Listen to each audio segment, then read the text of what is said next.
Bonjour à tout le monde. Je vais commencer par 5 minutes de présentation de l'AT2E pour ceux qui ne connaîtraient pas encore. Tu peux passer au transparent d'après, Chloé, s'il te plaît. L'association technique énergie-environnement, donc c'est une association faite de professionnels de l'énergie, des énergies en général. Elle est indépendante, elle n'a pas de fonction de lobbying. Elle a été créée après les chocs pétroliers en 1978. Elle regroupe au niveau national 2200 adhérents, bureaux d'études, installateurs, clients, fournisseurs de matériel, opérateurs de réseau aussi parfois. La Nouvelle-Aquitaine, on fait à peu près autour de 200 membres. Voilà. Il n'y a pas de particulier dans cette association. Elle est organisée de manière un peu horizontale et verticale. On verra la verticalité des régions juste après. Mais en horizontal, il faut savoir qu'elle travaille, la T2E, autour de clubs, des clubs thématiques. Il y en a 7. Vous les avez à l'écran. Le club cogénération, le club C2E, qui est très important parce que notamment c'est le délégué du club C2E, c'est lui qui travaille beaucoup à la rédaction des fiches C2E que certains d'entre vous doivent connaître. Il y a le département, il y a aussi un club efficacité énergétique, un club biogaz, un club power to gaz, un club pyrogasification et un club stockage d'énergie. Donc, il y a des clubs récents et des clubs plus anciens qui regroupent des experts du domaine qui se réunissent de manière périodique et qui émettent des documents. Mais pour être dans un club, il faut être membre de la T2E, ça c'est obligatoire. Et pour être membre, il faut adhérer. Donc, vous allez sur le site AT2E, vous verrez les formulaires d'adhésion. C'est pas très cher. À titre individuel, c'est 80 € par an. Et à titre entreprise, c'est un peu fonction de la taille de l'entreprise. Et surtout, ça vous donne un accès à une revue qui est très bien faite, qui s'appelle Énergie Plus, et qui fait référence, qui sort 2 fois par mois. Il y a vraiment c'est un vrai document de référence pour les professionnels qui répond à beaucoup de questions et qui fait vraiment un bon bilan et des bons points sur l'actualité de l'énergie en général et pas qu'en France. Voilà. Voilà pour présenter brièvement la T2E. La région, elle est le président qui s'excuse de ne pas être là, c'est Philippe Denis, qui est le directeur général de Bordeaux Métropole Énergie, donc anciennement Régaz plus le gaz de Bordeaux. Hein. Enfin, c'est ces deux entités qui sont sous sa coupe commune, on va dire comme ça. Et il y a 3 délégués. J'ai vu que Thierry Baudouin était parmi nous. Donc, il est en charge de la partie Limoges, 87 Creuse, toute la partie orange de la carte, la partie nord, voilà, qui fonctionne avec un bureau et qui crée des manifestations et des webinaires lui aussi. Dans le sud de l'Aquitaine, on a un nouveau délégué, un ancien membre, c'est Roger Agor, qui est délégué et qui est basé à Pau, qui s'occupe des 3 départements en bleu. Et moi, je suis Patrick Perroche, je suis donc délégué pour l'Aquitaine et l'Aquitaine Nord et les 2 Charentes. Voilà, donc on se répartit le travail entre nous, on se coordonne mutuellement entre nous avec Philippe, puis on a chacun des bureaux qu'on anime. Voilà. Voilà le fonctionnement, ça c'est le fonctionnement vertical. Alors aujourd'hui, donc sur proposition de membres de mon bureau, là, on a décidé de parler un peu de l'intégration, un peu et même beaucoup, puisque ça va prendre 2 heures, des ENR dans les réseaux. Alors, on parle beaucoup d'ENR, donc bien sûr, ça, je ne vous fais pas un cours sur ce que c'est, surtout pas, c'est pas le but d'aujourd'hui, mais les ENR, ça doit se penser un peu globalement, parce qu'il y en a beaucoup, on verra les quantités, c'est très dispersé, c'est diffus. Ça vient un peu à contresens de ce qui a toujours été fait enfin non pas toujours, parce que l'électricité au tout début, elle a été produite localement, consommée localement, puis après il y a eu des grosses unités de production et un grand réseau d'interconnexion, et maintenant on revient vers avec les ENR, photovoltaïque, PV et autres, hein, biomasse, etc. On revient vers un système plus diffus qui oblige à gérer, à repenser tant la géométrie et la physique des réseaux, mais aussi repenser en termes de stabilité, de sécurité. Et puis, cerise sur le gâteau, il faut aussi repenser avec l'impact sur les coûts. On parlera tout à l'heure du Turp, entre autres, et les impacts sur les coûts d'acheminement, puisqu'il y a des reports, et forcément, il faut payer. Et bon, c'est le bout, mais il faut d'abord arriver à faire des systèmes opérationnels qui marchent, qui intègrent bien les ENR, qui ont des fonctions importantes dans la transition énergétique, mais aussi qui ont des spécificités qu'il faut que le réseau soit en capacité d'absorber. Voilà. Donc nous aurons 3 intervenants, mais qui peuvent éventuellement, ou 4 peut-être, je passe peut-être même 5. Alors, donc principalement donc Dominique Milan, qui est directeur du développement et de l'ingénierie à RTE, qui est basé à Toulouse et qui interviendra 2 fois, une fois au titre de RTE, avec son collègue Thibaut Chatry, qui lui s'occupe du système, système électrique, et il interviendra une 2e fois au titre d'un projet qui est impacté, qui est un peu une conséquence ou un impacté avec les ENR, qui est la liaison entre la France et l'Espagne, INELFE, c'est l'interconnexion électrique France-Espagne, un très grand projet qui est en train de se construire de liaison sous-marine à travers le golfe de Gascogne. Et puis nous aurons Patrick Asquet avec Monsieur View, qui interviendra, lui, sur l'impact sur les réseaux moyenne tension, on dirait donc Enedis et Régie, puisque il ne faut pas oublier qu'il y a des régies sur le territoire qui, elles aussi, accueillent des énergies renouvelables. Donc voilà un peu, donc, c'est rapidement le tableau. Je vais passer la main à Dominique Milan. Maintenant, les questions, vous avez un chat à côté pour poser vos questions. Je vois que ça a commencé à interagir.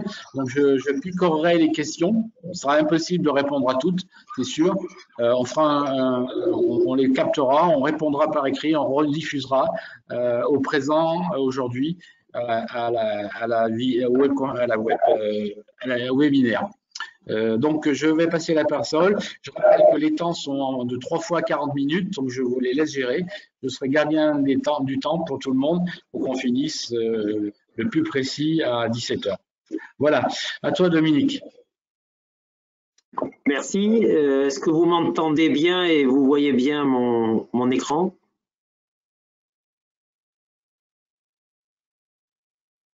Allô? Oui, c'est très bien, merci. C'est parfait.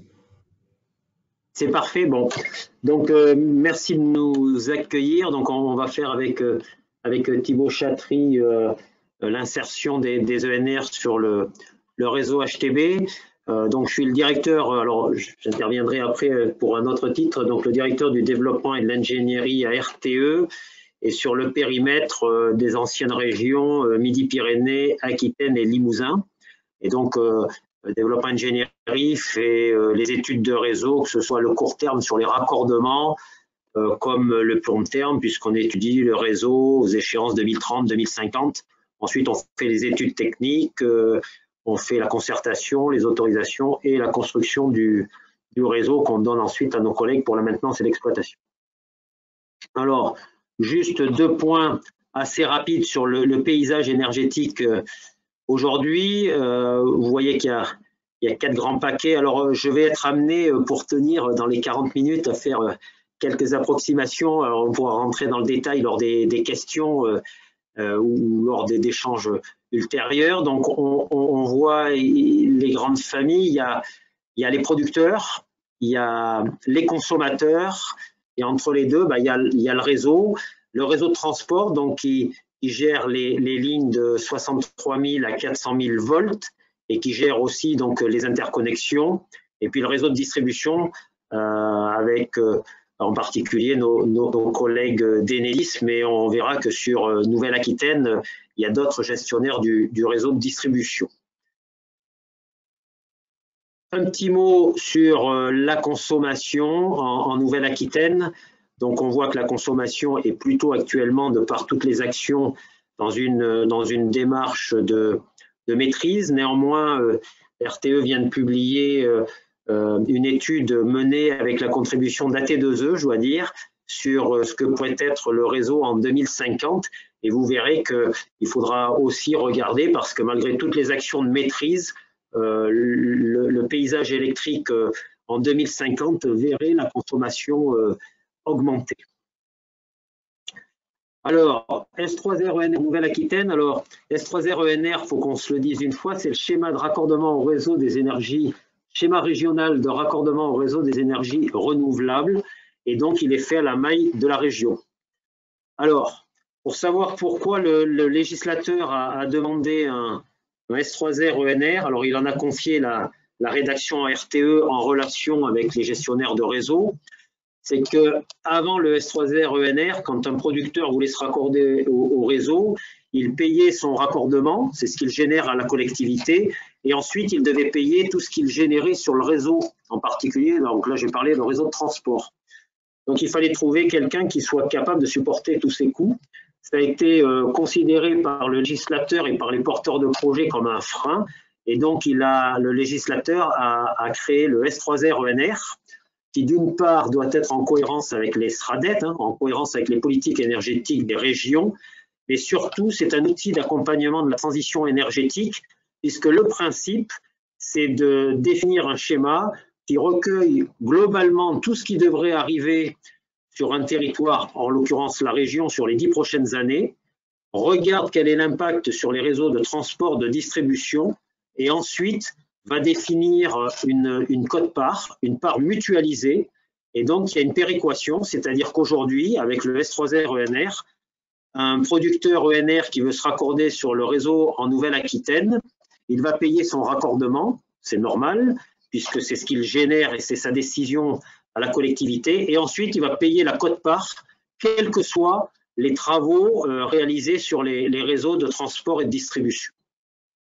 Donc voilà l'élément principal qui a généré la naissance du S3R-ENR, et on le verra après, qui est donc un outil pour accompagner la transition énergétique. En ce qui concerne la Nouvelle-Aquitaine, on avait précédemment un S3R-ENR Aquitaine, et depuis octobre 2019, la préfète de région a demandé aux gestionnaires de créer le nouveau S3R-ENR Nouvelle-Aquitaine, qui maintenant donc est validé. Je vous donnerai les éléments après. Quelques chiffres sur la Nouvelle-Aquitaine. Donc vous voyez les puissances installées en éolien, en solaire et en bioénergie. Donc la Nouvelle-Aquitaine est la première région de France en termes de parcs solaires installés et la première région en termes de bioénergie. Donc là, on parle en puissance et c'est un point important, puisque ensuite on va parler en énergie. Et quand on regarde au niveau Nouvelle-Aquitaine, aujourd'hui, la production d'ENR, elle couvre globalement un quart de la consommation de la région. Quand on prend toutes les sources de production, la région Nouvelle-Aquitaine est excédentaire, sachant que quand on prend toutes les parts de production, on rajoute bien entendu la production nucléaire et hydraulique, et donc vous avez tous les chiffres qui montrent un petit peu la répartition. Ceci dit, ça a un point important, on le verra après, mais en termes de dimensionnement de réseau, on ne dimensionne pas et on ne gère pas le réseau de la même manière. Pour faire assez simple, quand vous avez une centrale nucléaire, alors je ne vais pas faire tout le temps le distinguo nucléaire ENR, mais je l'utilise là. Vous avez 1000 MW en bande, donc vous créez un réseau qui va devoir accepter 1000 MW. Et puis, s'il y a un aléa, c'est un aléa de 1000 MW et c'est brutal. Donc, vous devez le construire pour cette caractéristique-là. Quand vous prenez de la production ENR, en particulier photovoltaïque ou éolien, pour avoir le même volume d'énergie, vous êtes obligé, si on prend 25% de taux de charge de ces énergies-là, vous êtes obligé d'avoir 4000 MW. Donc, en termes de structure de réseau pour accueillir les ENR, on voit bien qu'on n'a pas besoin du même réseau et que l'on doit dimensionner le réseau pour 4000 MW pour une énergie équivalente. Donc la question, et RTE est neutre, et pas c'est bien, c'est mal, c'est il n'empêche que sur le réseau, la manière de le concevoir et de le gérer en statique, c'est-à-dire que pour le raccordement, eh bien, on est sur deux données qui sont différentes. Et on verra après en dynamique, c'est encore autre chose. Si je regroupe les S3R ENR Aquitaine, Limousin, Poitou-Charentes, ils avaient tous été approuvés en 2014-2015.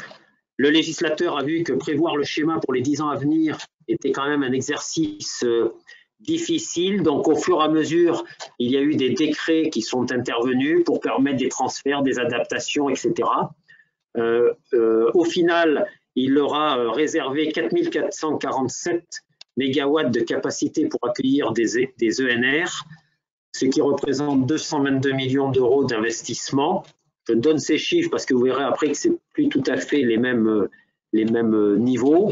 Aujourd'hui, ces 3 S3R ENR, ils étaient saturés à plus de 95%, ce qui explique la révision et le nouveau S3R ENR Nouvelle-Aquitaine.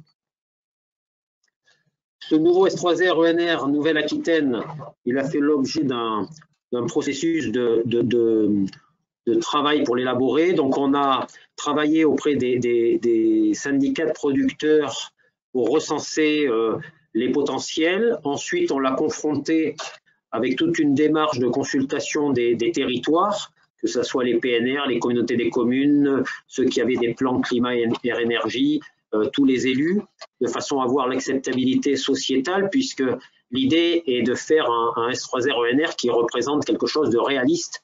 Et donc, c'est bien la vision partagée des porteurs de projets et des territoires. Et ensuite, c'est la préfecture de région qui a fixé l'ambition du S3R ENR. Donc, le S3R ENR Nouvelle-Aquitaine en vigueur, actuellement, il fixe une ambition d'accueil de 13,6 gigawatts. Donc, vous voyez que l'on a accéléré la capacité par rapport à ce que je vous ai dit des 3 S3R ENR précédents. Voilà, une fois qu'il est validé comme c'est le cas actuellement, il définit des capacités d'accueil qui ensuite sont prises par la première ENR qui vient se présenter pour le raccordement.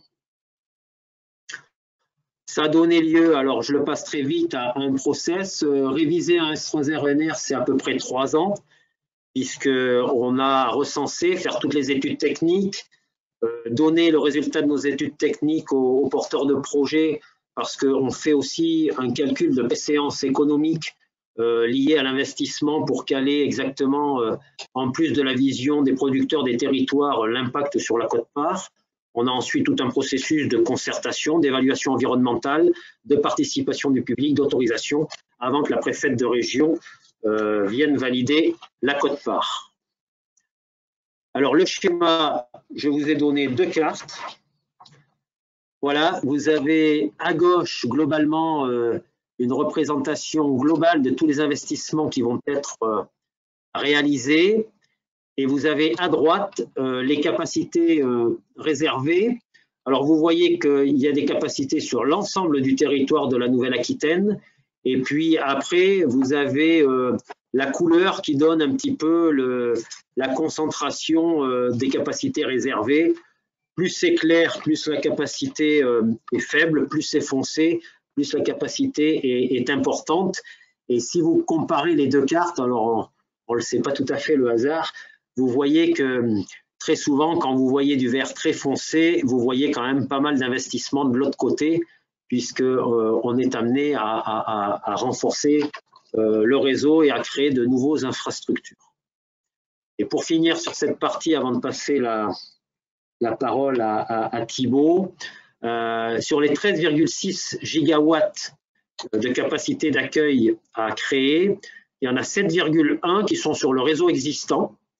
Alors, soit parce qu'il le permet, soit parce qu'on va l'adapter, soit parce qu'on va le monitorer, on va mettre des automates, enfin, on va lui mettre plus d'intelligence pour gérer cet accueil d'énergie renouvelable. Et il y a 6,5 gigawatts qui sont liés à des créations d'ouvrages. Et quand on regarde, ça va demander la création de 27 postes, 65 km de lignes aériennes et 480 km de lignes souterraines. Je vous ai mis au-dessus le nombre de postes de kilomètres qui sont actuellement existants. Et ça va donner une quote-part de 77,8 kg par mégawatt. Ça veut dire qu'un porteur de projet qui arrive, il paye son raccordement et ensuite il va payer 77,48 kg par mégawatt raccordé, quel que soit ce qui se passe sur le réseau. Et en termes très concrets, il y a 289 millions d'euros d'investissement qui seront sur le réseau existant. Et ces 289 millions d'euros, comme c'est sur le réseau existant et que c'est de l'optimisation du réseau existant, ils sont portés par le tarif d'utilisation des réseaux publics de transport. Donc, je dirais directement sur une partie de votre facture. Et il y a 1 milliard d'investissements qui sont remboursés par les porteurs de projets à travers la quote-part. Voilà pour la présentation liée à l'arrivée statique, je dirais, et OS3R ENR. Et je vous propose de passer à la partie insertion plus dynamique avec Thibaut et prendre les questions à la fin, sauf si Patrick nous dit qu'il faut faire un premier stop pour des séries de questions là.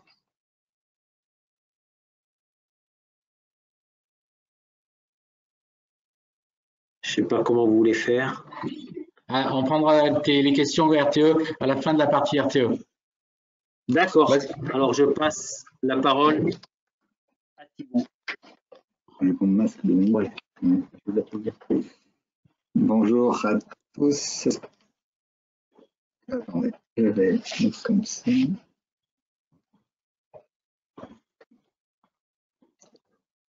Est-ce que vous m'entendez bien? J'imagine que oui. Alors, je remplace au pied levé Jacques Tassy, qui est le directeur de l'exploitation à Toulouse. Donc, j'essaierai de répondre aux questions tout à l'heure et je me ferai aider par Dominique. La carte que je vous présente là, elle fait le lien avec ce que Dominique a présenté tout à l'heure sur le S3R ENR. Et elle illustre ce que, Monsieur Perroche, vous disiez en introduction sur le mix énergétique qui est en train de changer en France, puisqu'on passe d'une production quand même très concentrée à une production qui en 2035 la localisation sera très différente. En une quinzaine d'années, le réseau il va devoir se transformer. Alors, par le biais du S3R ENR, c'est une des manières de l'adapter à ces changements de localisation de production, mais également certains centres de consommation peuvent également changer et donc le réseau doit s'y adapter. On met à peu près une dizaine d'années pour développer une infrastructure de transport, donc on a besoin dès aujourd'hui de prévoir les lignes et les postes électriques à construire à l'horizon de 2035, puisque le paysage énergétique entre aujourd'hui et dans 15 ans sera vraiment très différent. Une fois qu'on a dit ça, la question se pose de l'intégration des énergies renouvelables dans le système électrique. Comment est-ce qu'on exploite et on conduit un système qui au départ était basé sur un certain nombre de centrales de production hydrauliques, nucléaires, thermiques, pour gérer les aléas de production et les aléas de consommation. Demain, il va falloir développer des flexibilités nouvelles pour que les énergies renouvelables puissent produire sur le réseau comme elles sont attendues, tout en permettant la sécurité d'alimentation du territoire. Donc ça pose deux enjeux. Les énergies renouvelables, ça pose un enjeu de réserve. Quelles sont les réserves que l'on va devoir mettre en place pour continuer à alimenter correctement les clients en cas, par exemple, de panne d'une production ou d'une consommation soudainement plus importante. Il faut adapter en permanence production et consommation pour que le système soit équilibré. Et donc, avec des énergies renouvelables qui sont dites moins dispatchables, c'est-à-dire qu'on peut moins solliciter quand on veut, on a un premier sujet là de réserve. On en a un deuxième, c'est le synchronisme, puisque une particularité des systèmes qui sont aujourd'hui connectés au réseau, une grande partie, c'est qu'ils fonctionnent par des masses tournantes, c'est-à-dire qu'on a le synchronisme est assuré au travers de ces alternateurs qui tournent tous à la même fréquence. Demain, un panneau photovoltaïque n'a pas les mêmes caractéristiques qu'une centrale hydraulique, par exemple. Et on doit continuer à assurer la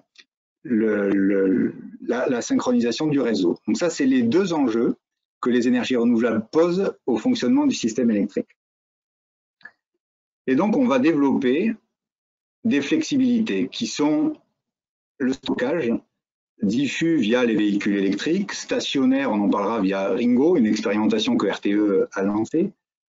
Un point sur les flexibilités des ENR, est-ce qu'on peut également moduler leur production, alors qu'aujourd'hui c'est plutôt une énergie fatale. Il y a également des dispositifs locaux qui existent de modulation, consommation et production.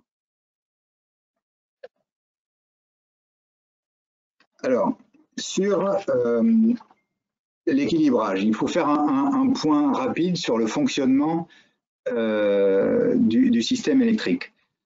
Comme vous le savez, la production s'adapte à la consommation et la consommation fluctue beaucoup sur une journée et sur une année.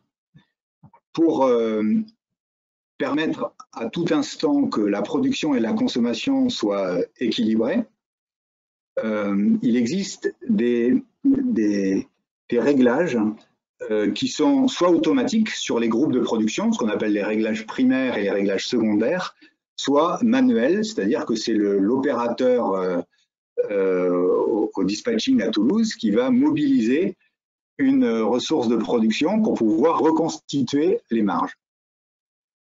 Donc les marges, les réglages primaires et secondaires, ils sont liés aux masses tournantes sur le réseau. Et le réglage tertiaire, lui, il est constitutif d'une marge que le dispatcher prend pour qu'en permanence, on puisse avoir une fréquence égale à 50 Hz.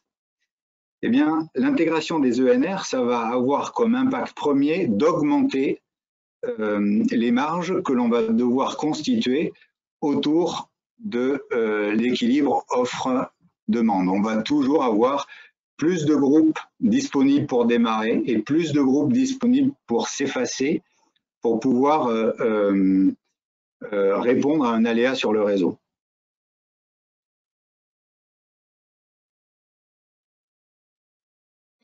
Et ces marges, on va les constituer au travers de batteries, au travers de flexibilité, mais également au travers de stockage dans les véhicules électriques. C'est toutes ces flexibilités nouvelles qui n'existaient pas avant qui vont pouvoir nous permettre de faire fonctionner le système électrique. Ce que je disais tout à l'heure, les convertisseurs électroniques se substituent aux alternateurs. Là, on parle du synchronisme du réseau qui respire à la fréquence de 50 Hz et qui est interconnecté partout en Europe. Il est extrêmement robuste puisqu'il est constitué d'un nombre très élevé de groupes qui tournent à la même fréquence électrique. Et demain, ce sera moins le cas puisque vous avez un certain nombre de groupes de production qui n'ont pas de masse tournante associée à leur production, comme les panneaux photovoltaïques par exemple. Et donc, on va mettre en place un certain nombre de convertisseurs électroniques pour, comme l'image du chef d'orchestre l'illustre, continuer à battre la fréquence du réseau à 50 Hz.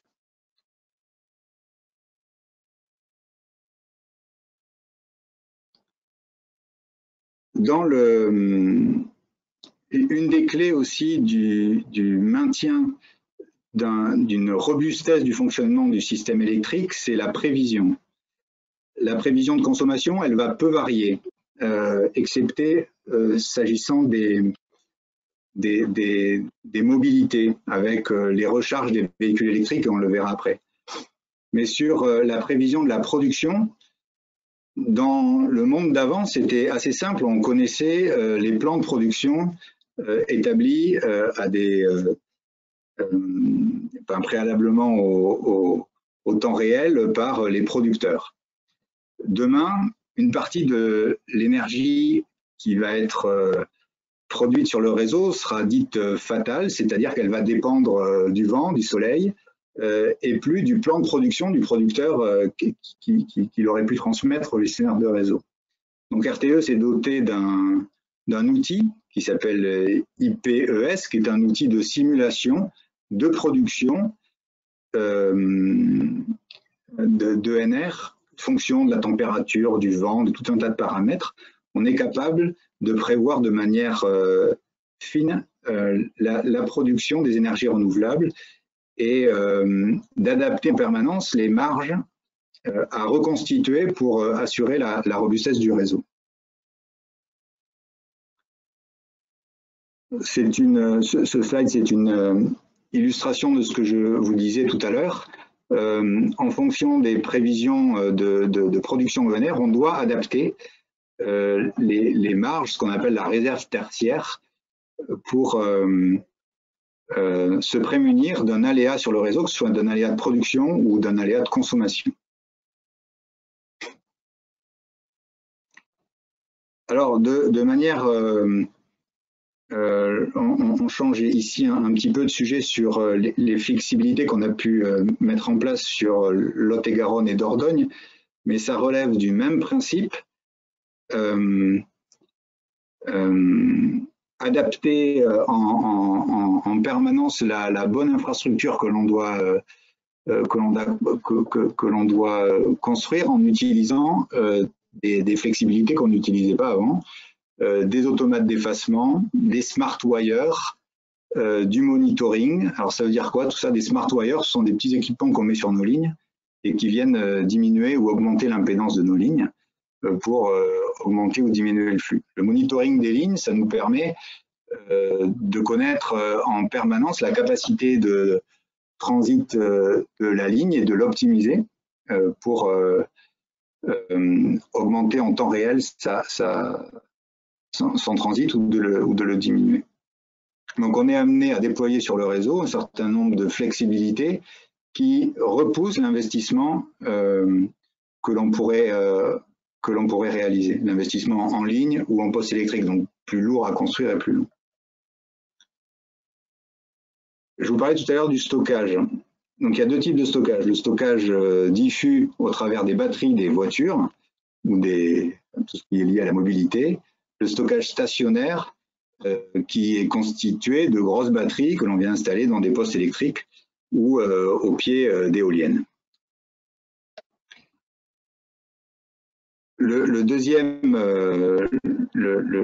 type de stockage, à RTE, on a expérimenté ce type-là au travers d'une expérimentation Ringo. Alors, qu'est-ce que ça fait, Ringo? C'est une batterie qu'on met au plus près d'un parc de production éolien, essentiellement, et qui se charge quand la ligne qui vient raccorder le parc est en limite de capacité. Au lieu de couper l'éolienne, on dit on ne va pas perdre cette énergie, on la stocke dans une batterie, et au même moment, on va déstocker une partie de l'énergie qui avait été stockée au préalable à d'autres endroits du réseau. Ce qui fait que pour le système électrique, c'est complètement neutre. On a capté 10 MW au pied d'une éolienne, on en a 10 MWh, pardon, on en a libéré 2 MWh et 8 MWh ailleurs sur le réseau, donc c'est complètement neutre pour le système électrique. Et ça nous a évité de dimensionner la ligne d'évacuation directe de la production pour passer la pointe de production. Et donc on limite en faisant ça le type d'investissement que l'on réalise et donc c'est un bénéfice pour la collectivité. On est en train de le faire sur le site de Bellac. Voilà à quoi ça ressemble. Ce sont des gros containers que l'on vient poser les uns à côté des autres. La puissance totale du démonstrateur et de l'expérimentation est de 10 MW.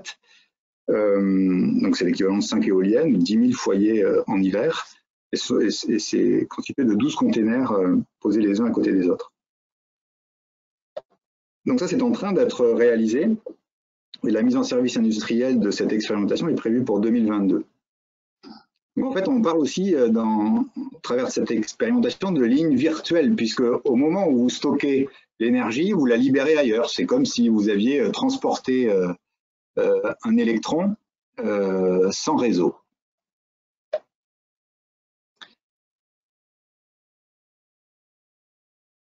Sur l'électromobilité, alors je vais essayer de m'approprier les slides que j'ai évidemment lus, mais ce qu'il faut comprendre là-dedans, l'électromobilité, elle amène deux enjeux sur le système électrique.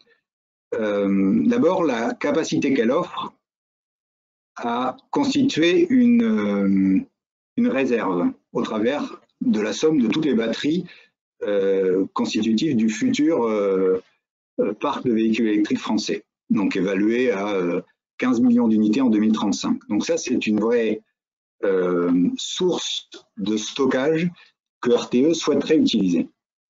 Le deuxième enjeu, c'est quand est-ce qu'on recharge les batteries. Parce que si vous rechargez les batteries tout le monde au même moment, eh bien vous allez devoir dimensionner les réseaux pour honorer cet appel de puissance. Alors que si vous pilotez la charge, bien vous allez pouvoir limiter les investissements à réaliser pour que l'ensemble des Français rechargent les batteries, ou même si l'ensemble des Français rechargent les batteries au même moment. Ce sont les deux enjeux, stockage et recharge. Une donnée intéressante, c'est que tous les jours, un tiers des véhicules, on considère qu'ils ne sont pas utilisés. Donc c'est une partie des ressources offertes aux gestionnaires de réseau pour les intégrer au système électrique. Alors, certains points ont été vérifiés, comme et si tout le monde recharge sa batterie au même moment quand on part en vacances au mois de juillet-août, est-ce que ça ne pose pas un problème sur le système électrique? La réponse est non, puisque c'est au moment de l'année où le système électrique comporte le plus de marge, donc il n'y a pas d'inquiétude à ce niveau-là. Comme je vous le disais tout à l'heure, un des vrais enjeux qui est vrai pour tous les gestionnaires de réseau, c'est de piloter, d'essayer de piloter, ceci doit être mis en place puisque ça existe peu aujourd'hui, c'est de piloter la recharge des batteries lorsque plus de 15 millions de Français seront équipés d'un véhicule électrique. Si tout le monde recharge sa batterie de 19h à 21h, eh bien, on vient augmenter le pic de consommation qui existe déjà et donc dimensionner les réseaux, l'ensemble des lignes qui viennent alimenter les villes pour permettre ces recharges. Si maintenant on incite au travers de signaux tarifaires ou autres, les Français à recharger leur batterie sur d'autres créneaux horaires ou d'autres jours de la semaine, comme le week-end, mais le pilotage sera vertueux. C'est ce qui est illustré dans ce slide-là. Le week-end, on a tendance, quand on se projette sur le futur, à devoir effacer de la production ENR puisque la consommation du dimanche ne sera pas équivalente à la production à cet horizon-là. Et si on incite les Français à venir recharger leur batterie ce dimanche en question, eh bien, c'est extrêmement vertueux puisque c'est l'énergie décarbonée, la production d'électricité décarbonée qui aura été utilisée pour recharger des batteries. Donc, vu de la collectivité, ce fonctionnement est complètement gratuit puisque c'est une énergie qu'on aurait écrétée si on n'avait pas incité cette recharge à ce moment-là. Et ce que je vous disais tout à l'heure, c'est que le bénéfice économique pour la collectivité du pilotage de la recharge est très important puisqu'il est supérieur à 1 milliard d'euros par an. Ce sont des évaluations présentées ici. J'en ai terminé. Bien. Merci. Je vais picorer quelques questions directement. Il y en a certains, il a été répondu en ligne ou dans le chat, donc je ne vais pas revenir dessus. Première question, est-ce que dans les productions qu'on a vues, quelle est la part des obligations d'achat ou des contrats négociés en gré à gré? On fait le distinguo ou pas?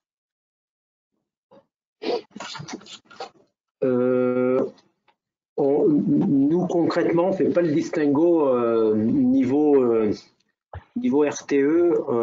On doit raccorder l'obligation et de raccorder tout le monde, donc on ne fait pas le distinguo des obligations d'achat ou pas. Et même si on ne le fait pas, il n'y a pas énormément d'obligations d'achat sur les parcs terrestres. Sur les puissances qui viennent sur le réseau de transport, il y a peu d'obligations d'achat. Merci. J'ai une question sur le nucléaire, parce qu'on parle beaucoup de l'adaptabilité du renouvelable face au renouvelable. Est-ce que le nucléaire, lui, s'adapte aussi? C'est-à-dire s'adapte? Il fait du suivi de charge. Très peu. Oui. Non. Très peu. En fait, quand vous superposez les moyens de production pour répondre à une demande de consommation, il est intéressant de montrer que vous avez le talon en fait qui est constitué par la production nucléaire. Ensuite, vous avez la production plutôt thermique. Et enfin, la dentelle est réalisée avec l'hydraulique. Donc le nucléaire est peu modulable en fait. Hein. On ne l'utilise pas comme ça, en tout cas pour équilibrer production et consommation. Il y a un mécanisme qui permet de faire ça, qui est le mécanisme d'ajustement auquel les gens participent. C'est-à-dire que lorsqu'il y a un aléa de production de consommation sur un réseau, il appartient à RTE de mettre en œuvre les modalités pour l'équilibre production-consommation, puisque c'est RTE qui en est responsable. Et donc, on va faire appel aux unités qui ont fait des offres sur le mécanisme d'ajustement. Et les offres sur le mécanisme d'ajustement, elles disent je suis disponible pour participer de telle heure à telle heure. J'ai telle puissance de disponible sur ces tranches horaires et j'ai telle rampe de production. C'est-à-dire que je suis mobilisable en tant de temps et voilà ma rampe de montée en production. Sur tout ce qui est ce que nous on appelle la dentelle, donc sauf gros aléas qui demanderait de remettre en service, on s'aperçoit que c'est principalement l'hydraulique qui vient faire la dentelle. D'accord, merci. J'ai une question qui est un peu d'actualité, mais est-ce que Linky peut être un outil qui rentre dans l'aide à la prévision? Linky peut-être version. Je réserve la question à nos collègues. Je réserve la question quand on sera avec nos collègues d'Enedis, puisque c'est Enedis qui installe Linky. D'accord, ok, pour Enedis, ok. Et il y a une question sur IPES, le système de prédictibilité que tu as exposé là sur éolien solaire. La question, à quel horizon travaille-t-il? C'est-à-dire, la prédiction, elles sont bonnes, vous les prenez à 24, 48 heures, voilà. Elle s'affine en fonction du temps et à 3 jours, aujourd'hui, on est capable de prédire précisément la production de l'ENR. À 3 jours, d'accord. Une question qui est posée sur l'expérimentation de Bellac. Quel est le temps de restitution, de décharge maximale? Une bonne question, je ne sais pas répondre. Bon, j'ai pas les caractéristiques, je ne sais pas. On vous donnera la réponse, on la note, on vous la donnera, mais j'ai pas l'info là. D'accord. Et puis une question, je pense qu'il va être difficile d'y répondre, mais je la pose quand même. Quel est le coût moyen de raccordement? Alors, il faut avoir c'est effectivement impossible, puisque si vous êtes à 50 km du premier poste électrique qui peut vous raccorder, eh bien, il y a 50 km de liaison à créer, mais il faut avoir des ordres de grandeur en tête. Par exemple, une liaison 63 000 volts souterrain qui peut transporter jusqu'à 50 mégawatts. Il faut imaginer que c'est entre 400 et 600, 700 kilo-euros du kilomètre en souterrain. Et puis, plus vous avez de puissance élevée, plus le coût en 225 et en 400 000 volts sera élevé. Ça, c'est la liaison directe de raccordement. Ensuite, il faut construire le poste électrique et puis le poste producteur. Bien, on est pile à l'heure du temps alloué, donc on va passer, mais merci beaucoup. Hein. Ça n'a pas été facile parce qu'il a fallu reprendre à la volée parce qu'il y a eu un empêchement de dernière minute, mais c'est bien, belle prestation. Je passe la parole maintenant à notre collègue d'Enedis, Patrick Asquette. Donc pareil, 40 minutes pour toi et Dominique Viou. Voilà. Bonjour à toutes et à tous, merci pour votre présence, merci pour cette invitation. Effectivement, avec Dominique, on va vous présenter le vue d'Enedis, l'impact des ENR sur les réseaux. Alors, en revanche, pour la présentation, je vais vous mettre la présentation. Alors, est-ce que vous la voyez là? Pas encore. J'ai plus la main, excusez-moi, mais j'ai plus la main sur l'écran là pour pouvoir afficher. Je ne sais pas si je suis toujours en animateur.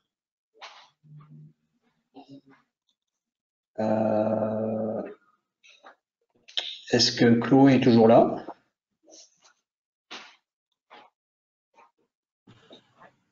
Oui, normalement, vous êtes bien organisateur. Dites si vous voyez quelque chose. C'est bon, on voit votre présentation. Super, merci.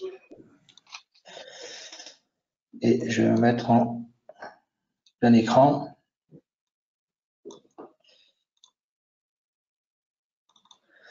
Voilà, est-ce que c'est bon pour vous? C'est parfait. Très bien. Alors, un premier point déjà sur les ENR accordés en Nouvelle-Aquitaine. Les chiffres que je vais vous donner vont être complémentaires par rapport à ce qu'on vous a donné comme information, mais vu sous un autre angle malgré tout. Donc, si on se compare au niveau du réseau français métropolitain, la puissance de production productible d'énergie renouvelable est de 57,9 gigawatts à mars 2021. Cette production, elle se répartit de la manière suivante, donc par filière hydraulique qui représente 45,9%, en éolien à 31,4%, solaire 18,6% et bioénergie 3,9%. Et sur le réseau, sur le réseau donc est réparti entre le réseau d'Enedis, donc à hauteur de 26,97 gigawatts, le RTE 0,59 et les régies ELD, donc qui représentent 5% du réseau de distribution en France, représentent 1,94 gigawatts d'énergie renouvelable. Si on fait un focus maintenant sur donc la puissance au dernier trimestre, on est à 31 gigawatts raccordés au réseau de productibles ENR et répartis entre l'éolien, photovoltaïque, cogénération et bioénergie. Donc là, on voit sur la partie droite un graphe qui montre un petit peu l'importance de la puissance éolienne en France, qui est la plus grosse puissance. En revanche, on voit que le photovoltaïque progresse également à peu près à la même vitesse jusqu'en 2020 et on voit que sur le dernier trimestre de 2020, il y a une accélération, 2020-2021. Il y a une accélération, c'est ce que l'on vit aujourd'hui sur les réseaux d'Enedis.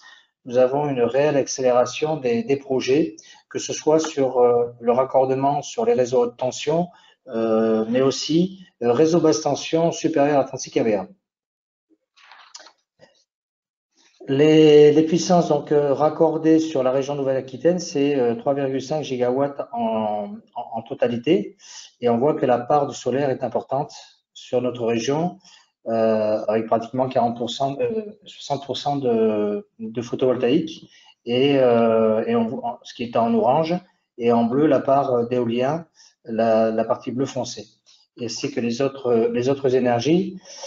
Et le nombre de producteurs représente donc en totalité 64 190 producteurs, alors tout confondu, hein, basse tension et haute tension, mais évidemment la majorité des producteurs que l'on voit là, c'est essentiellement sur la basse tension. Et puis on a depuis un an donc le 21 sites de stockage raccordés sur le réseau d'Enedis en région Nouvelle-Aquitaine.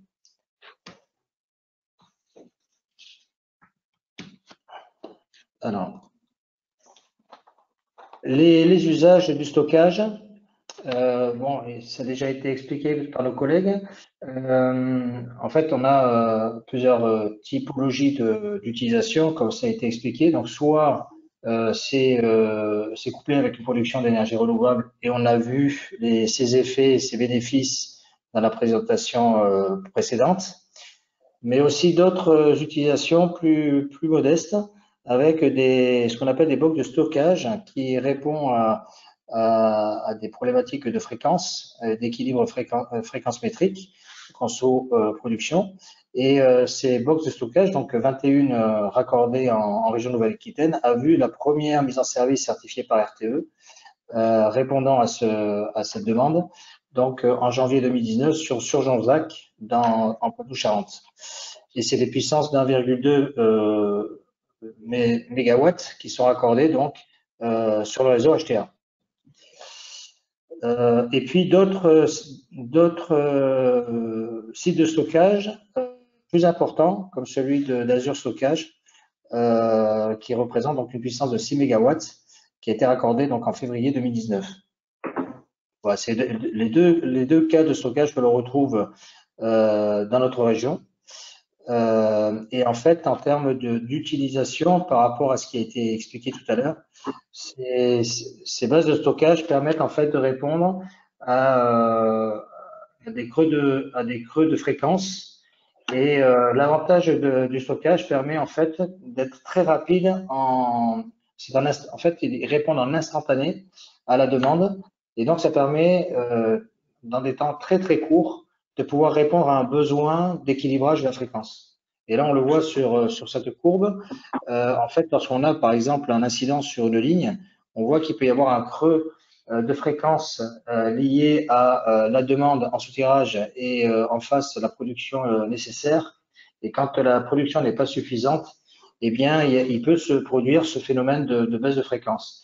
Le grand intérêt de ces sites de stockage est de venir compenser ces creux et de réagir très vite au niveau et de limiter donc l'importance de ces creux.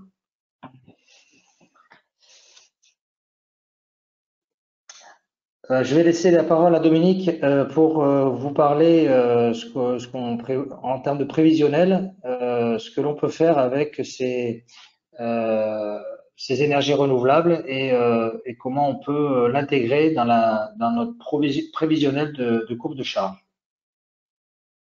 Oui, bien, bonjour à tous et à toutes. C'est vraiment un point important que nos collègues de RTE ont déjà évoqué, la question de la prévision. Alors, c'est un sujet qui est polémique.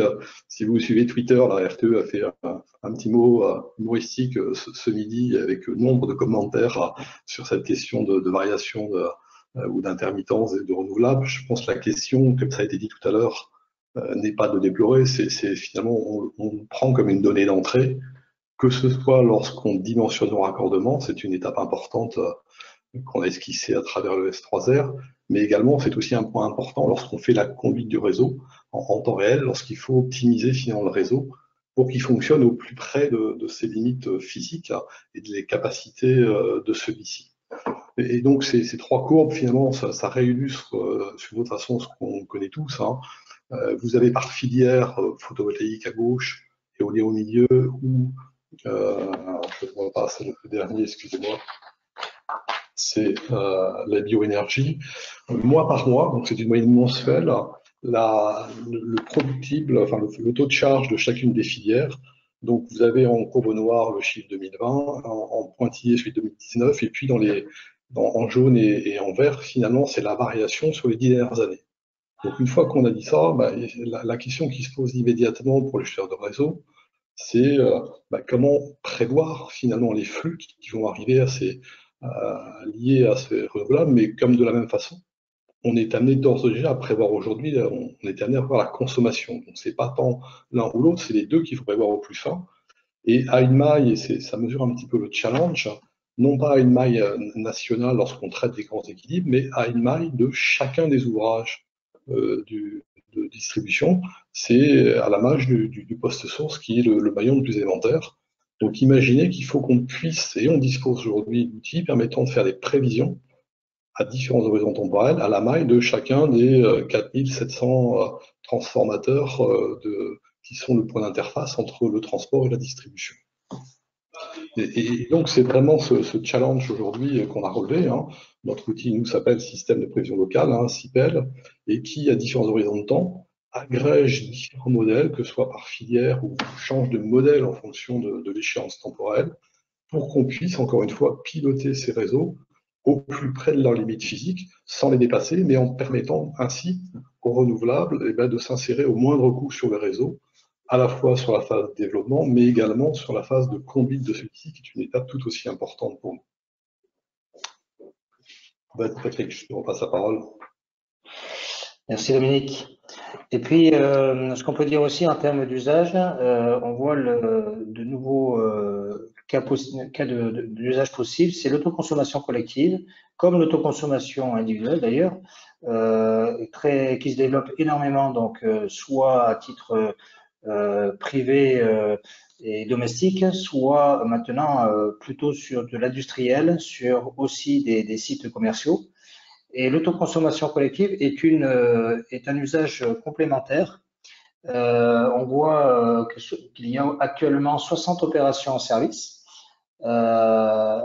Et ces opérations-là, en fait, permettent, le principe, c'est de pouvoir, à partir de production sur un toit donné, et une surface suffisante, de pouvoir utiliser cette énergie pour soi, pour son propre établissement, mais aussi le mettre à disposition d'autres consommateurs sur la production supplémentaire et donc injectée sur les réseaux. Et donc, il y a un calcul à réaliser de rentabilité pour savoir que cette énergie-là, plutôt qu'elle soit vendue à un mandataire ou producteur ou responsable d'équilibre, eh bien, cette énergie-là, on peut la mettre à disposition. Alors, aussi, dans le cadre de la précarité, c'est des projets qui peuvent être développés par des collectivités pour essayer de voir sur certains secteurs ou des bailleurs sociaux qui peuvent mettre à disposition de l'énergie produite sur des toits d'immeubles. Donc, il y a des règles et des décrets qui évoluent d'année en année pour simplifier et permettre ce développement d'usage. Et là, aujourd'hui, on voit qu'il y a une réelle dynamique puisque on a 50 opérations en projet en attente. Et la carte que l'on voit complètement à gauche, là, c'est des projets qui sont déjà mis en service. La région Nouvelle-Aquitaine, on voit qu'elle est quand même assez dynamique avec 4 projets. Sinon, globalement, ce sont des projets donc, qui sont développés par essentiellement des collectivités et des bailleurs sociaux, mais aussi des privés qui de plus en plus s'intéressent à ce projet-là, à cette typologie de cas-là. On a deux modèles de projets actuellement en France qui font référence. C'est l'opération de Maloney en Normandie où ils ont équipé le toit de l'église avec des panneaux photovoltaïques et permet de mettre à disposition donc à plusieurs établissements appartenant à la même commune, donc le gymnase, les ateliers municipaux, de pouvoir bénéficier de cette production-là. Et donc, évidemment, le bénéfice, c'est de réduire la facture d'électricité pour ces bâtiments-là.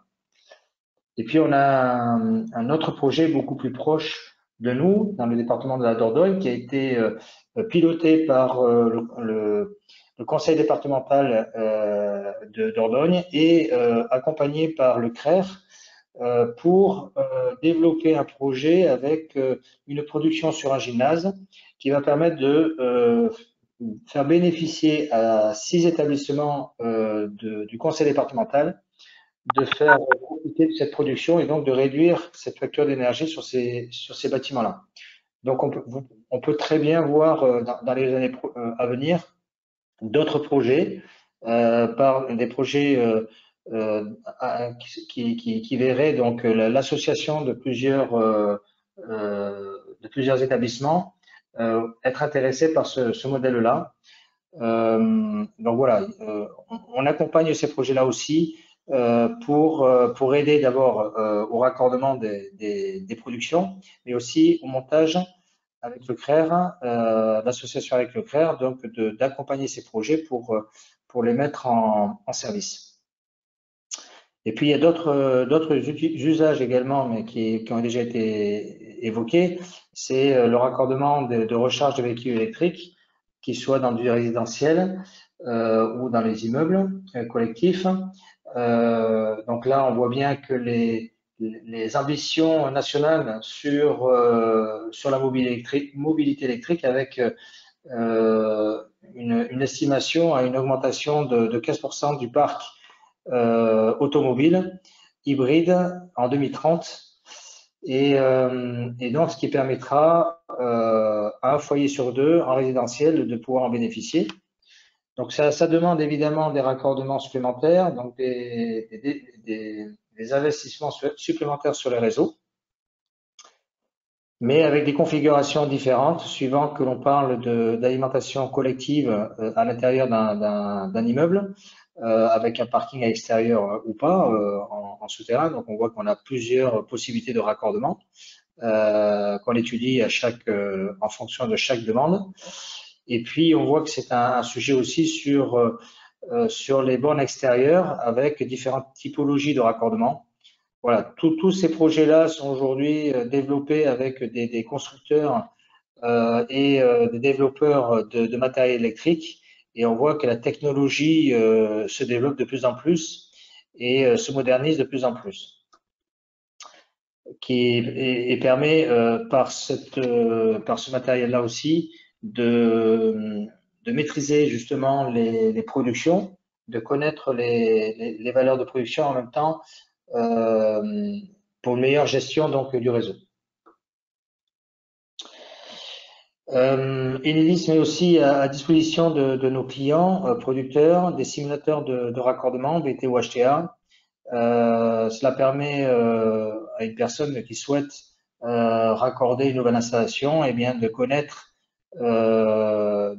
éventuellement le coût sans déposer forcément de dossier, mais d'avoir une première estimation du coût et de l'impact de l'ouvrage que l'on peut raccorder.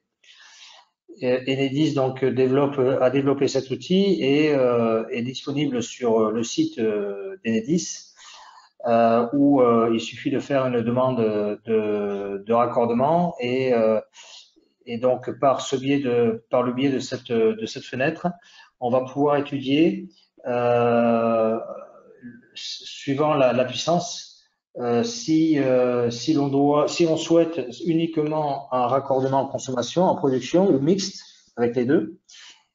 Et ce simulateur-là va permettre de répondre à chacune des personnes qui souhaitent développer ou raccorder un nouveau bâtiment. Voilà, vous retrouverez ainsi sur ce simulateur-là plusieurs informations suivant le nombre de raccordements que vous souhaitez, suivant l'importance, et il pourra vous être proposé plusieurs types de raccordements avec l'emplacement exact du projet. Voilà, et puis je finirai par aussi cette information. On vous accompagne sur l'ensemble des raccordements avec des interlocuteurs privilégiés sur le territoire de la région Nouvelle-Aquitaine avec 5 interlocuteurs qui peuvent répondre à vos questions, donc sur les raccordements de producteurs essentiellement. Merci. Alors, je repose la question sur Linky. Linky versus production. Est-ce qu'il y a un impact, une utilisation positive, voilà, un usage production entre guillemets pour la fonction Linky? Oui, Denis, je vous là. Donc Linky, finalement, par rapport à nos besoins de conduite du réseau, finalement, de gérer les flux au mailles locales, les outils de prévision de consommation n'ont pas besoin d'être nourris par chacun des 31 millions de compteurs Linky aujourd'hui disponibles.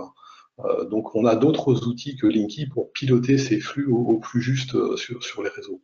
Par contre, Linky permet à d'autres usages pour le client, le producteur, c'est d'accéder à son consommation et finalement de devenir acteur des ambitions aussi portées par la maîtrise de l'énergie. Donc il y a d'autres usages de Linky, mais pour le volet pilotage du réseau, Linky n'est pas utilisé.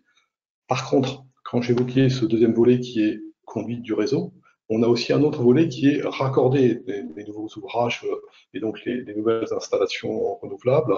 Là, nos modèles de charge qui permettent de dimensionner le réseau en fonction de la demande du client, et ben, s'affinent en fonction des données disponibles. Et aujourd'hui, avoir 30 millions de compteurs Linky et une partie d'entre elles servent pour modéliser les charges permet d'être encore plus juste dans nos offres de raccordement qui prennent en compte du coup cet apport de Linky dans les modèles de charge pour le volet raccordement.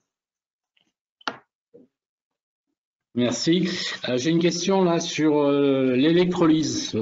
Il y a un schéma qui va vers 6,5 gigawatts d'électrolyse en 2030. On n'en a pas parlé. J'avais volontairement dit qu'on ne parlerait pas d'hydrogène ici. Donc, on va en parler un petit peu. Donc, je vous passe 6,5 gigawatts versus donc pilotable, puisque l'électrolyse, forcément, c'est on-off, les systèmes. Comment vous l'envisagez?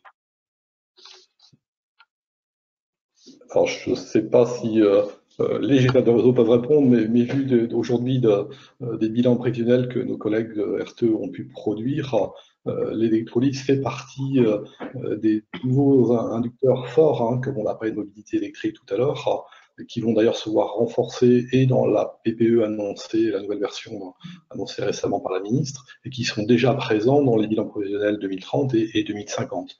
Donc ça, c'est vraiment une réalité sur laquelle il faut se préparer.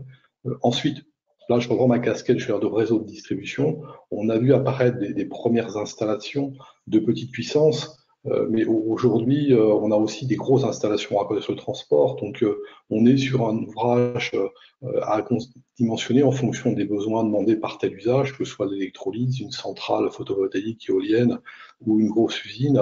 On est sur le raccordement classique d'un utilisateur du réseau pour ce qui concerne le raccordement projet par projet.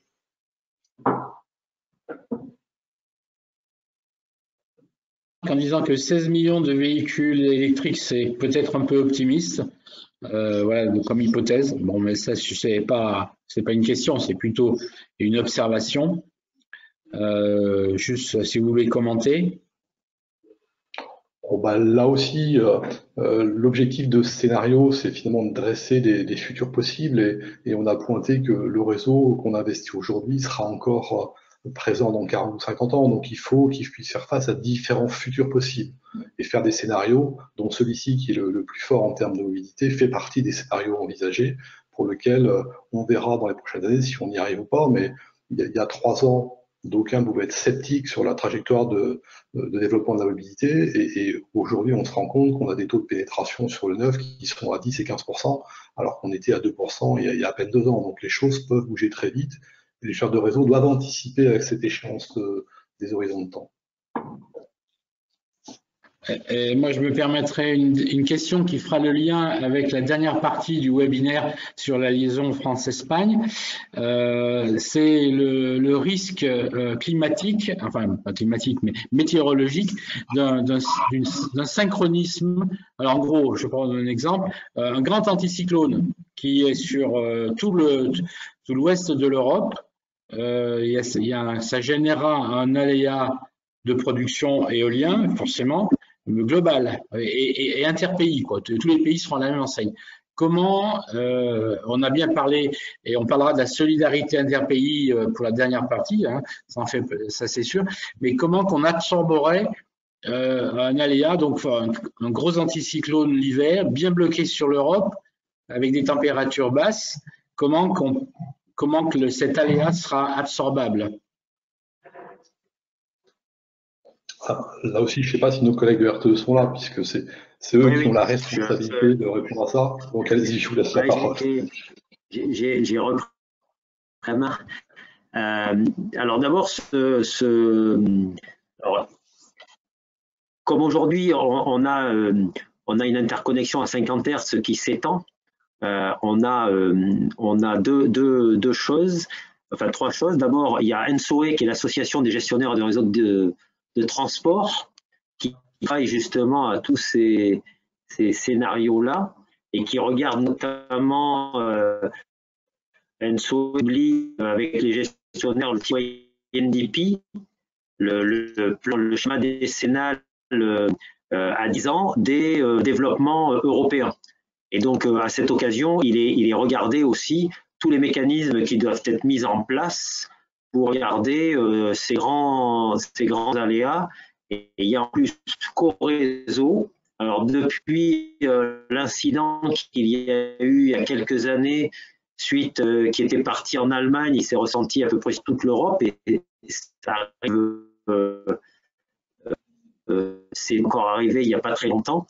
Donc, Coreso regarde justement la cohérence des schémas à la maille européenne et l'incidence d'un incident éventuel.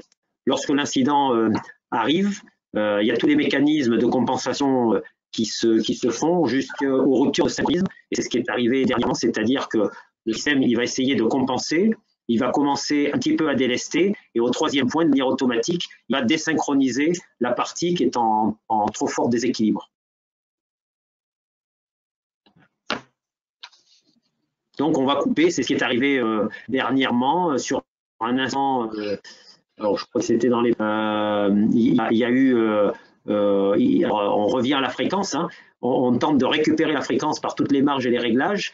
Parmi ça, il y a des échelons de délestage puisqu'on est en surcharge sur les lignes et ensuite on fait jouer tous les mécanismes de rupture de synchronisme et on coupe une partie pour retrouver l'équilibre. Donc là, on a coupé, je crois que c'est la République tchèque, la Croatie, enfin on a coupé une partie des pays de l'Est. Mais c'est le principe, oui. Alors c'est à une maille différente, donc on a créé des instances différentes, mais quand on était franco-français, on faisait la même chose. Le principe, c'est on rattrape et quand on ne peut pas qu'on rattrape, on coupe la branche qui est en trop gros déséquilibre. Ok. Oui, c'est bien la perception que j'en ai, mais il ne faut pas que dans l'avenir, les marges de sécurité diminuent trop, que ce genre d'incident ne se répète pas tous les 2 ans, quoi. C'est ça, on en a connu, c'est vrai. Normalement, les marges, le boulot de Coreso, alors le boulot d'ENSOE, c'est d'organiser tout ça et de produire le TYNDP. Et le boulot de Coreso, il a été créé exprès, c'est justement pour voir, et la tendance, c'est quand même à voir les marges qui augmentent. Merci Dominique. Écoute, tu vas conclure avec un exemple justement qui montre le développement de la robustesse des réseaux, je dirais entre la France et la plaque Espagne-Portugal, qui est très équipée en renouvelables, hein, parce qu'ils sont bien exposés une partie en photovoltaïque et en éolien avec les vents dominants. Et donc, tu vas nous parler du projet qui solidarise les réseaux électriques et qui est aussi une partie de la réponse pour absorber plus facilement ces aléas que tu viens de développer. Donc, je te laisse la parole pour la dernière partie. Oui. Peut-être, Patrick, je vois des questions qui restent, donc tant que si on a un peu de temps, peut-être y répondre. Je voyais une question sur l'autoconsommation collective, 10 clients par opération, c'est peu, et comment faire pour changer d'échelle? Je crois que la question, elle appartient à chacun d'entre nous, hein. Nous, ce qu'on constate, et Patrick l'a dit, c'est que c'est aussi un moyen formidable de s'approprier des questions énergétiques qui sont souvent un peu oubliées par le citoyen, et c'est aussi comme ça que c'est utilisé par nombre de porteurs de projets. Et je vois autour de la table, est-ce plus la mort sous l'autre, des collectivités, on est aussi à expliquer, faciliter, rendre accessible ce type de projet qui témoigne de l'engagement de leurs participants sur l'appropriation des enjeux énergétiques. Après, je voyais une autre question sur le stockage, transport ou distribution. Là, l'arbitrage, le stockage est une activité concurrentielle, hein. Ringo est plus une exception que la règle, hein. Le stockage, c'est une logique de marché, donc il faut arbitrer entre la taille de l'installation, le coût de raccordement, les services rendus et le bénéfice. Où est-ce que c'est le plus opportun de se raccorder? Ce qu'on constate aujourd'hui, c'est que les premiers parcs de stockage ont été faits sur les réseaux de distribution, hein, avec pas loin de 100 MW sur des installations de type 1 MW, hein, pour faire très simple. Mais des appels d'offres de plus grande ampleur ont été lancés il y a 2-3 ans, qui vont arriver tant sur le réseau de distribution que sur le réseau de transport. Et puis, dernier point sur lequel je voulais aussi conclure, c'est que on a parlé de renouvelables. Je crois qu'il faut aussi être conscient que les renouvelables amènent des nouvelles capacités au service des gestionnaires de réseau, hein. On pourrait parler de gestion du réactif, de temps de réponse, hein. Donc les renouvelables, c'est pas un problème, c'est aussi une solution pour les gestionnaires de réseau et qui doivent intégrer les services de ceux-ci selon une logique de marché, puisque c'est la logique d'organisation des marchés en Europe. Merci. Je vais juste rebondir en disant que j'ai découvert en construisant le webinaire qu'il y avait un cycle de stockage à Bellac. L'AT2E organise aussi des visites de sites et je pense qu'on ne manquera pas de vous solliciter pour aller voir Bellac et puis développer plus à fond toute la problématique stockage qu'on a juste un peu effleurée aujourd'hui. D'accord, donc ça tombe bien, c'est dans la région et ça fait un bel exemple. Dominique, je te passe la parole pour la partie, la liaison France-Espagne, Bordeaux-Bilbao, hein, pour faire court, et pour terminer cette troisième partie du webinaire. Alors, est-ce que vous voyez mon écran?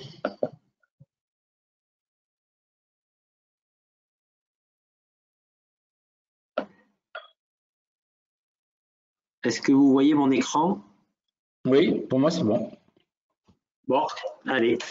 Bon, là, je change un petit peu de casquette. Donc, c'est en tant que directeur général de la filiale Inelfe que je vais vous parler de l'interconnexion que l'on appelle Golfe de Gascogne. Alors, bon, je vais vous dire 2 mots sur Inelfe, puis le projet, la stratégie achat, ça ira vite, et puis quelques règles, et puis le moment d'échange. Alors, Inelfe, c'est Interconnexion électrique France-Espagne. Ça a été créé en 2008. Alors, pourquoi créé en 2008? Après 30 ans de discussion, alors après l'échec de l'interconnexion des Pyrénées centrales, il y a eu beaucoup de discussions pour arriver à en faire une dans les Pyrénées orientales. Et après 30 ans de discussion sans y arriver, la Commission européenne a confié une mission à Mario Monti qui a conclu à 3 choses. La première, les interconnexions entre la France et l'Espagne se feront par une filiale commune à 50-50. Le deuxième point, c'est que la maturité du courant continu étant révélée, ça fera une liaison souterraine à courant continu. Et le troisième point, c'est que l'Europe regardera ça de près pour y amener des aides. Voilà, donc il y a un premier projet qui a été mis en service en 2015 qui fait Baixas-Santalogaia, donc en gros Perpignan-Figueras. Et il y a un projet en cours de développement qui s'appelle Golfe de Gascogne. Donc Inelfe, c'est une filiale, 50% Red Electrica, 50% RTE. Le président est côté RTE, le directeur général, donc c'est moi, je suis côté. Le président est côté Red Electrica et puis le directeur général côté RTE. Et puis la particularité de la filiale, c'est que ça met un peu de piment dans nos relations, c'est que les décisions sont prises à l'unanimité. Alors ce projet, il n'est pas nouveau. il a quelques ancrages européens et politiques. En 2002, l'Europe a décidé que tous les pays devaient avoir au moins 10% de leur capacité de production en interconnexion d'ici 2020. Donc on en est très très loin. Côté français, on les dépasse, mais côté espagnol, on doit être à 4%. Donc on voit qu'on a de quoi faire.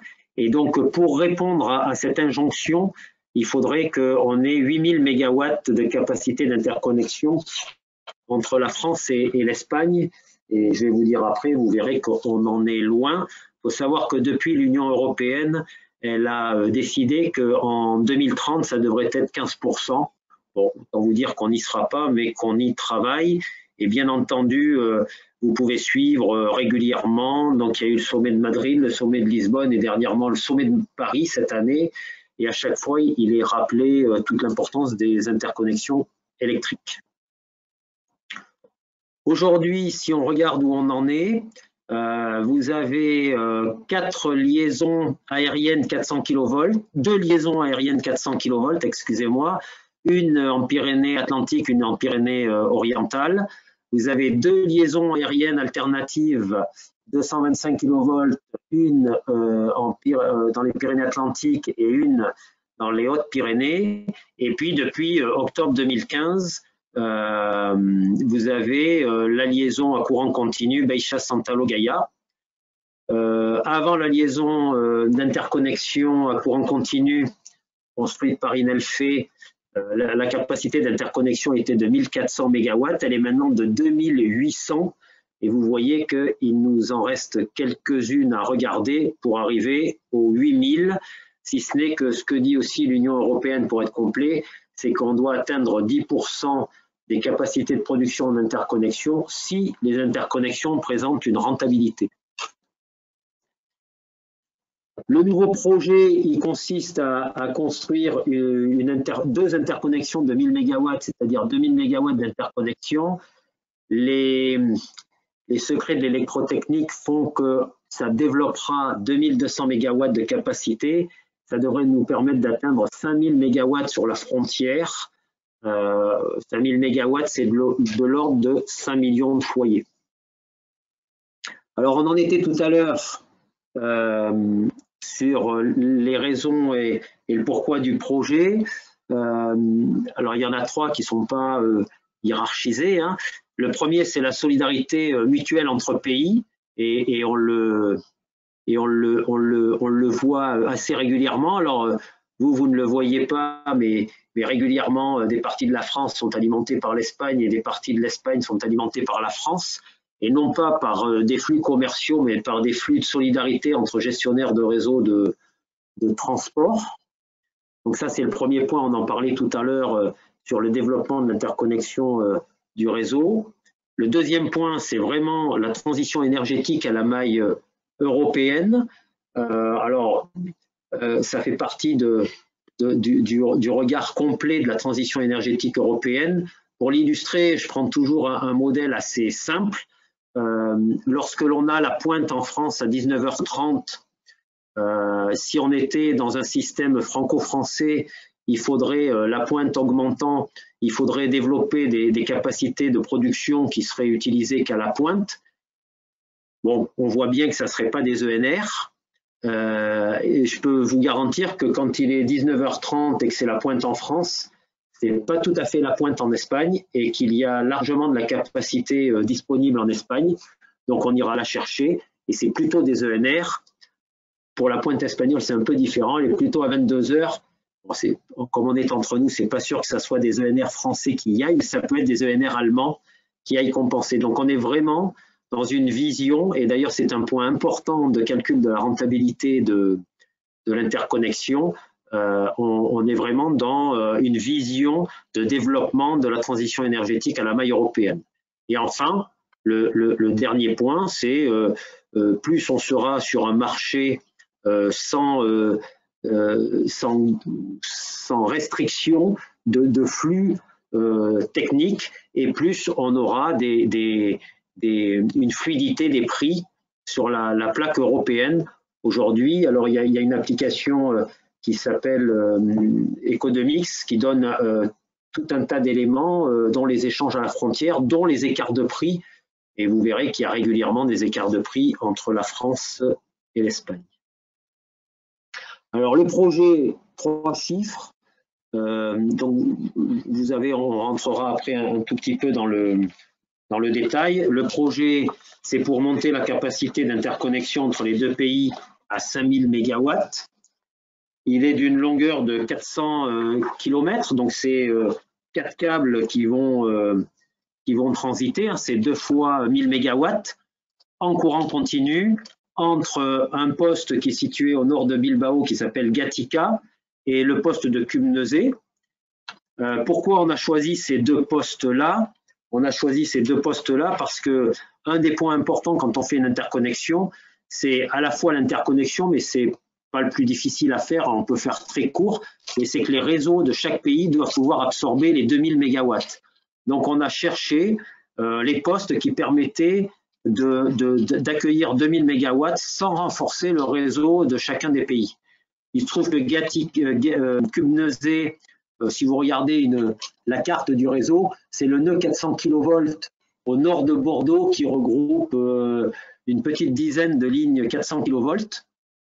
Et Gatica, c'est spécifique. Gatica, c'est le poste électrique qui devait servir à évacuer la centrale nucléaire de Lemonids, qui n'a jamais eu lieu. Et il n'empêche qu'il y a déjà, ils avaient construit la liaison entre Gatica et Lemonids et qu'ils avaient renforcé le poste de Gatica pour accueillir la centrale nucléaire. Donc aujourd'hui, c'était les deux postes qui permettaient d'accueillir les 2000 MW.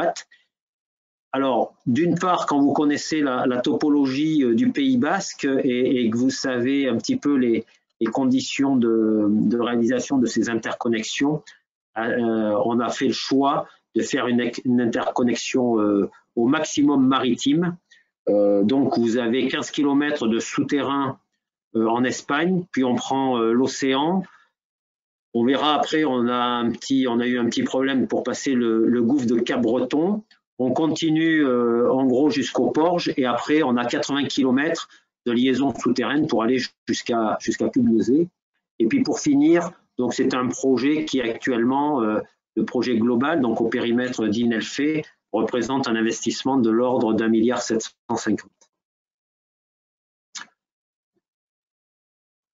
On a eu toute une phase d'études techniques jusqu'en 2017, puis une phase de concertation et d'études. On devait passer par le gouffre de Cap-Breton, je ne vais pas m'étendre parce qu'il nous faudrait beaucoup plus de temps, mais après on a commencé les études en 2012 et après plusieurs options, on le passe en direct, on avait une option de passer sous le gouffre par méthode pétrolière. Il se trouve que lors des dernières études, il y a eu sur des endroits réputés stables pour pouvoir faire les forages, on a vu des phénomènes nouveaux et des effondrements qui ont conclu au fait qu'on ne pouvait pas franchir le gouffre par méthode pétrolière, puisqu'il faudrait énormément s'écarter de chaque côté du gouffre pour avoir des périodes stables garanties, des zones stables garanties.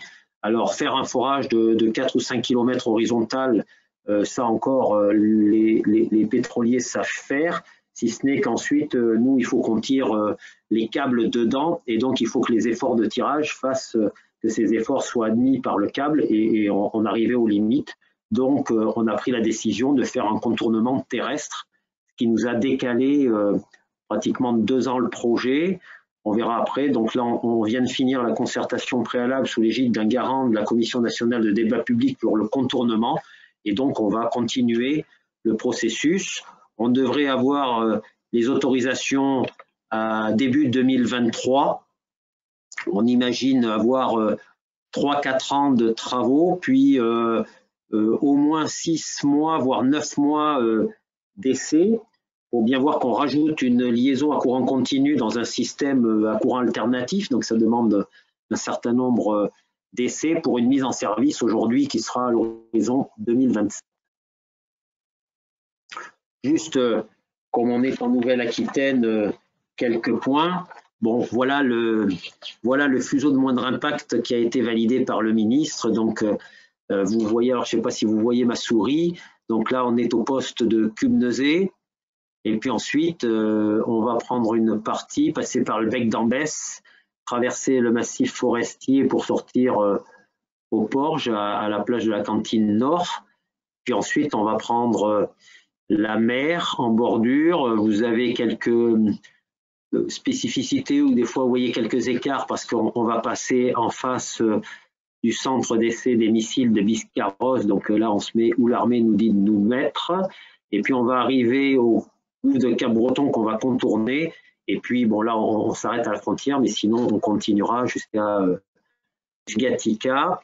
Le gouffre vous l'avez là, donc aujourd'hui ben, on ne sait pas le franchir, donc on sortira au sud de Cap-Breton pour faire un contournement qui est de 15 à 20 km pour rentrer à Seignos. Voilà, juste quelques éléments. Donc voilà ce que cela va donner. C'est ce que j'étais en train de vous dire. Et puis voilà quelques exemples. Donc pour limiter l'emprise, alors on a la chance d'avoir fait Beixa-Santa Lugaya, donc on a des photos. Et des visites, on peut faire des visites, alors c'est pas en Nouvelle-Aquitaine, mais en principe pour réaliser les travaux, on va faire la tranchée d'un côté, poser les fourreaux, bétonner, et en fait sur la photo de droite, quand vous voyez le camion il est sur la première liaison qu'on a déjà creusé, posé les fourreaux, bétonné, recompacté, et donc de cette façon notre emprise est minimale. L'avantage de passer par la mer, parce que c'est que quand vous êtes en terre, quand vous avez fait des tourées de 2 km, vous arrivez à des tourées qui font 60 tonnes à peu près avec le porteur. Donc le vrai sujet, il y a bien sûr les efforts de tirage, mais le vrai sujet c'est que tous les 2 km, vous êtes obligé de faire une chambre de tirage, de jonction. Donc il faut de la place, et en plus le vrai sujet problématique, c'est de trouver les routes et les emplacements pour faire circuler ces ensembles qui font plusieurs dizaines de tonnes et pouvoir les poser. En mer, j'ai pas mis de photo, vous prenez le bateau câblier. Un bateau câblier, ça prend à peu près, vous le mettez au bout de la chaîne de fabrication, et il enroule à peu près 100 km de câbles que vous déroulez d'un coup. Donc en termes de fiabilité et en termes d'impact, c'est nettement plus intéressant. Ça, c'est les stations de conversion. Là, c'est la station de conversion de Beixa. Donc vous avez 2 bâtiments. En gros, c'est 3 grands gymnases accolés. Et puis vous en avez 2 puisque c'est 2 liaisons de 1000 MW. Donc vous avez toute la station de conversion, et puis vous avez ensuite tous les systèmes de refroidissement, ce sont des salles blanches, et puis tous les systèmes qui vont permettre ensuite de raccorder tout ça au réseau 400 kV alternatif. Et puis une petite image sur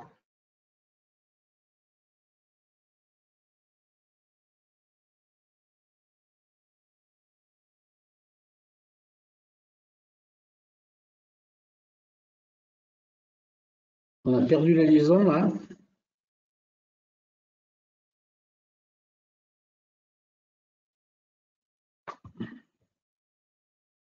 Dominique?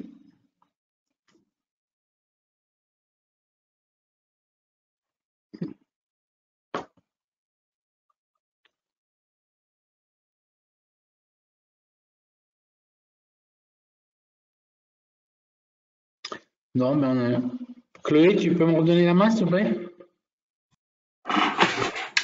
Le problème, c'est que là, s'il est en partage, je peux malheureusement pas défaire son propre partage. Je vais essayer de le sortir. Alors attendez, hop, on va faire comme ça.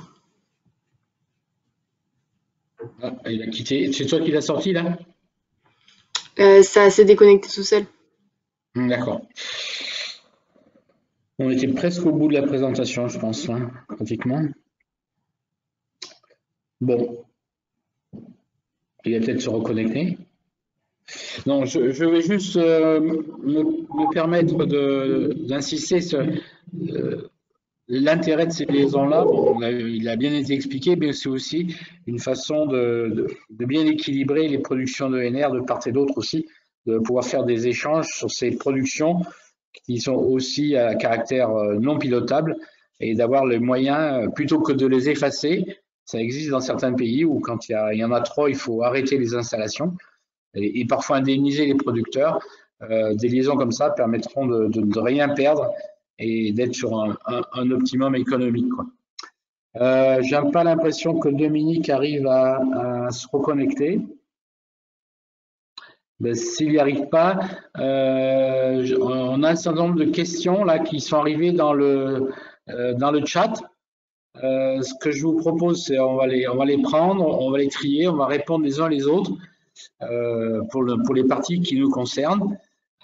Et puis on diffusera aux personnes présentes à cette webconférence. Voilà, ça c'est un traitement a posteriori. Donc en tout cas, un grand merci à nos 4 intervenants. Voilà, je me remercie aussi Chloé, donc de la communication de la T2E qui m'a beaucoup aidé pour réaliser ce webmaster. Et puis, comme je disais, ça me donne des idées, si certains veulent prolonger, pour voir un peu concrètement le stockage de grande dimension, puisqu'on en a un qui est en cours d'installation. Donc, ça va être un bel exemple de réalisation et c'est pas très loin, c'est pas trop mal centré dans la région Nouvelle-Aquitaine. Voilà, merci beaucoup de votre attention. Monsieur Perroche, on a Monsieur Milon qui est en train de se reconnecter pour pouvoir faire les questions, si vous en avez. Voilà, ben, il y en a quelques-unes. Voilà, alors il est en train de procéder à la reconnexion. Il va bientôt pouvoir répondre aux questions.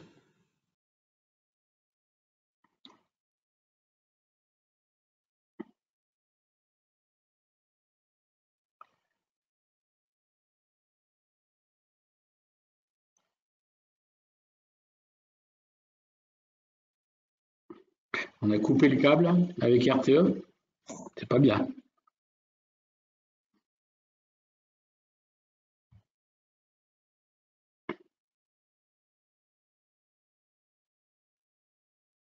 Non, ça on ne voit pas arriver, hein. Oui, c'est en train de mouliner, me dit-il. Ah.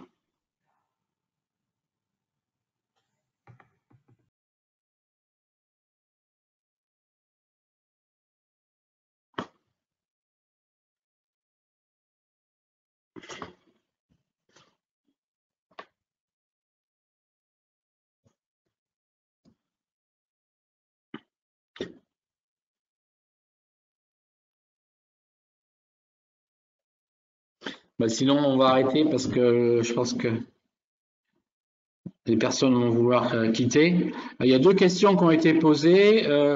On va y répondre par écrit a posteriori. Hein, voilà.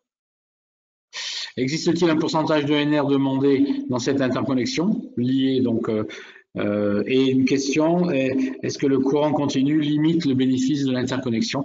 Mais ça, on va y répondre a posteriori, puisqu'on n'arrive pas à remettre, heureusement que ça arrive qu'à la fin. Voilà. Ok, eh ben, merci beaucoup et puis à bientôt dans d'autres conférences, peut-être un peu plus de physique en tout cas sur la Nouvelle-Aquitaine maintenant, que les choses sont redevenues un peu plus normales, puis peut-être que le système perdurera un petit peu parce qu'on a des personnes de toute la France qui se connectent là. Voilà, merci beaucoup et merci d'avoir été attentif. Et puis si vous souhaitez adhérer à la T2E, ben, bien sûr, les uns et les unes, tout le monde est bienvenu. Voilà, merci et au revoir.